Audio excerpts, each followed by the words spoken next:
Hello everyone, मैं मिथुन सिंह स्वागत करता हूं आप सभी का। आशा करता हूं आप सभी बहुत अच्छे होंगे। बात करेंगे नीलांबर पीतांबर यूनिवर्सिटी के बीएड सेमेस्टर 4 के प्रीवियस ईयर क्वेश्चन पेपर की।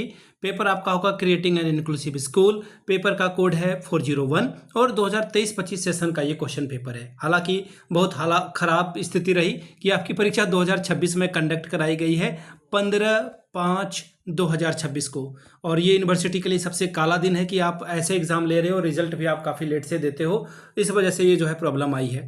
शर्म आनी चाहिए एडमिनिस्ट्रेशन को कि इस तरह से चीज़ें चली है। खैर, मैं तो लोगों को कहता हूं कि कोल्हान और नीलांबर पीतांबर में एडमिशन भूल कर भी मत लेना।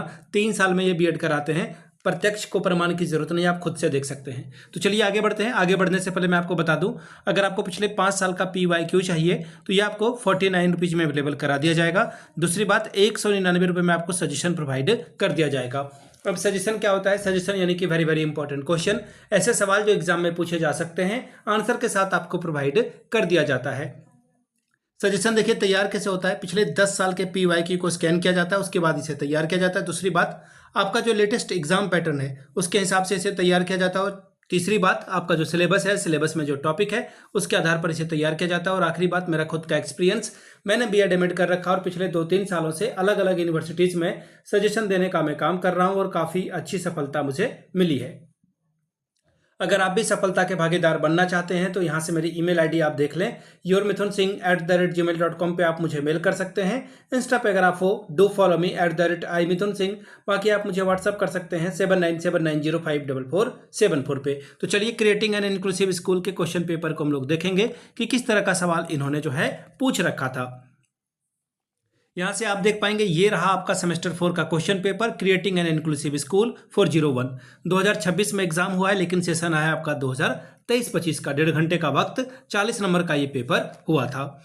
अब यहां से देख लीजिए, सेक्शन ए की बात कर लेते हैं। क्वेश्चन नंबर 1, 10 सवाल आपसे जो है पूछे गए हैं, एक एक नंबर का हर एक सवाल होगा।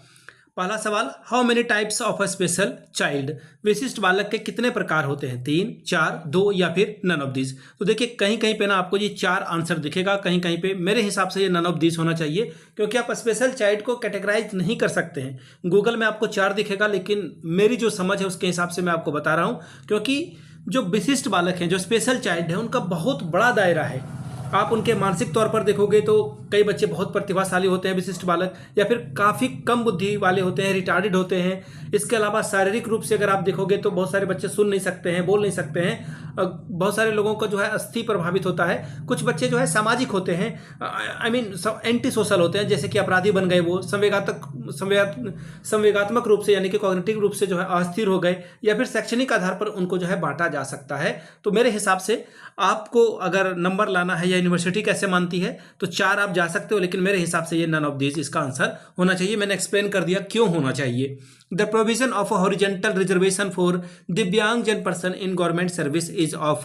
सरकारी नौकरियों में दिव्यांग व्यक्तियों के 36 आरक्षण का प्रावधान कितना प्रतिशत है? 2%, 4 या फिर 3? तो देखिए, इसका आंसर हो जाएगा 4%। 2016 के बाद से सरकारी नौकरियों में जो आरक्षण की सीमा है वो दिव्यांगजनों के लिए 3 से बढ़ाकर 4 कर दिया गया है। ठीक है, सरकारी नौकरियों में दिव्यांग व्यक्तियों के 36 आरक्षण का प्रावधान कितना प्रतिशत है?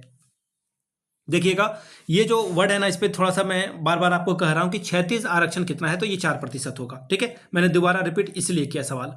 अगला सवाल देखिए क्या है, national institute for hearing impaired is situated in, यानी कि जो श्रवण बाधित बच्चे हैं वो आपको कहां पर, उसका जो राष्ट्रीय संस्थान है वो आपको कहां पर देखने को मिलेगा? ठीक है, फिर से सवाल पढ़ देता हूं, इंपॉर्टेंट सवाल है ये। श्रवण बाधितों के लिए राष्ट्रीय संस्थान कहां पर है? पहला ऑप्शन है कलकत्ता, दूसरा है मुंबई, तीसरा स्थान आपको चेन्नई और चौथा स्थान है आपका दिल्ली। तो देखिए, आपको ये मुंबई में देखने को मिलेगा। इसका जो मुख्यालय है वो है बांद्रा। मैं आपको जगह का भी नाम बता देता हूं, बांद्रा जो है आपको ये देखने को मिलेगा। बांद्रा में द्रो में होगा, बोरो में नहीं आएगा। ठीक है, बांद्रा मुंबई में आपको ये देखने को मिलेगा।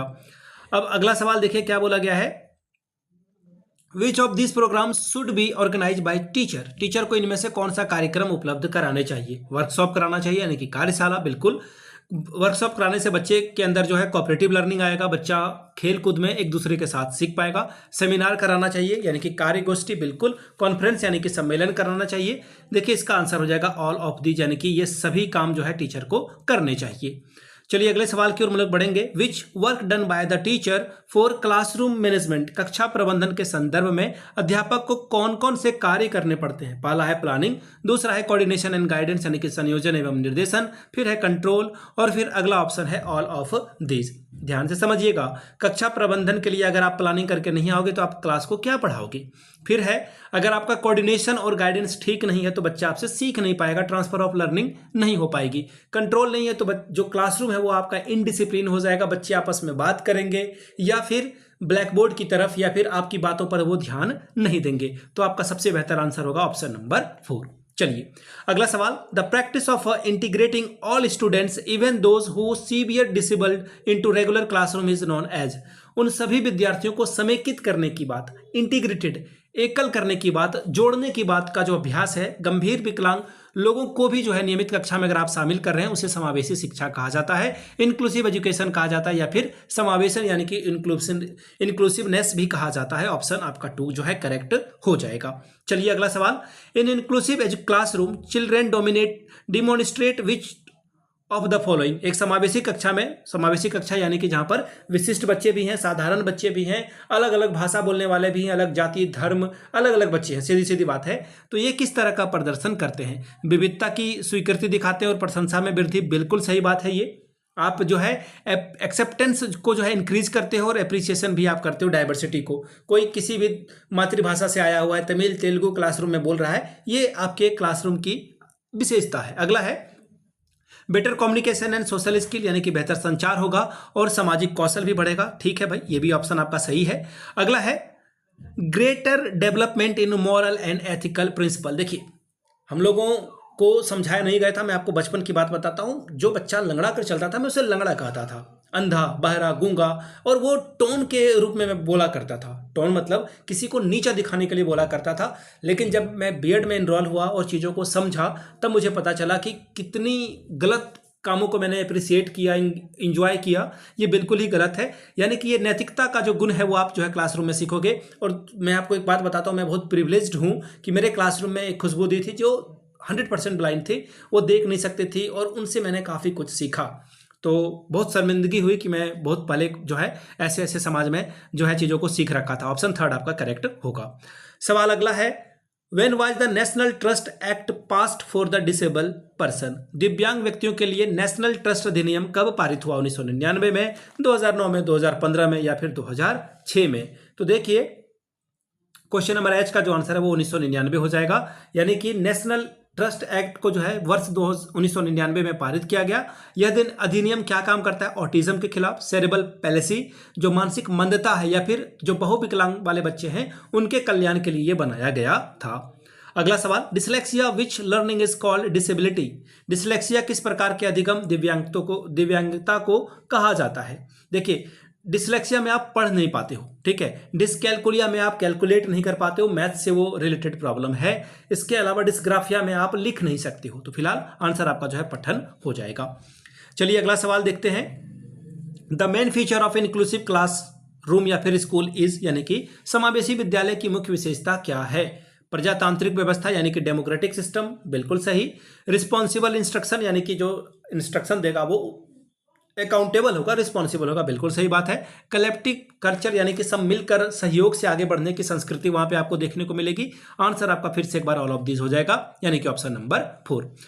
खंड बी यानी कि सेक्शन बी की बात करेंगे। 2 सवालों का आपको जवाब लिखना है, 5 + 5 10 अंक आपको मिलेगा। सवाल क्या है? Discuss the factor influencing inclusive education. प्रभावित करने वाले कारकों का वर्णन करें जो कि समावेशी शिक्षा को प्रभावित करते हैं। Explain the reason for learning disabilities यानी कि अधिगम असमर्थ बालकों के कारण को बताइए। चौथा सवाल। Explain the role of a teacher for the visually impaired children.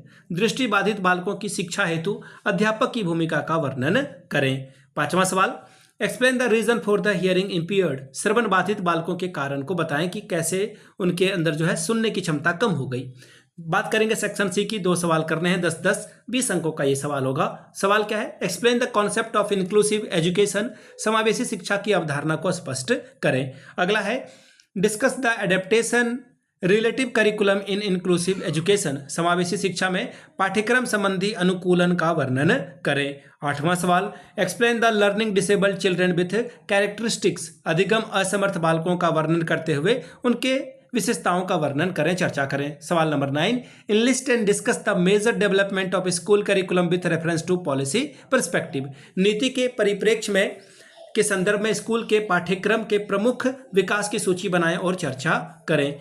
तो ये था आपका सवाल 401 का। अगर आपको पिछले 5 साल का PYQ चाहिए तो ये आपको 49 में, और सजेशन चाहिए तो 199 रुपये में आपको ये प्रोवाइड कर दिया जाएगा। यहाँ से मेरी ईमेल आईडी आप देख लें, yourmithunsingh@gmail.com पे आप मुझे मेल कर सकते हैं। इंस्टा पे अगर आप हो डू फॉलो मी @imithunsingh। बाकी आप मुझे व्हाट्सअप कर सकते हैं 7979054474 पे। वीडियो को आपने यहाँ तक देखा, प्यार दिया, इसके लिए आप सभी का बहुत बहुत शुक्रिया। Have a good day.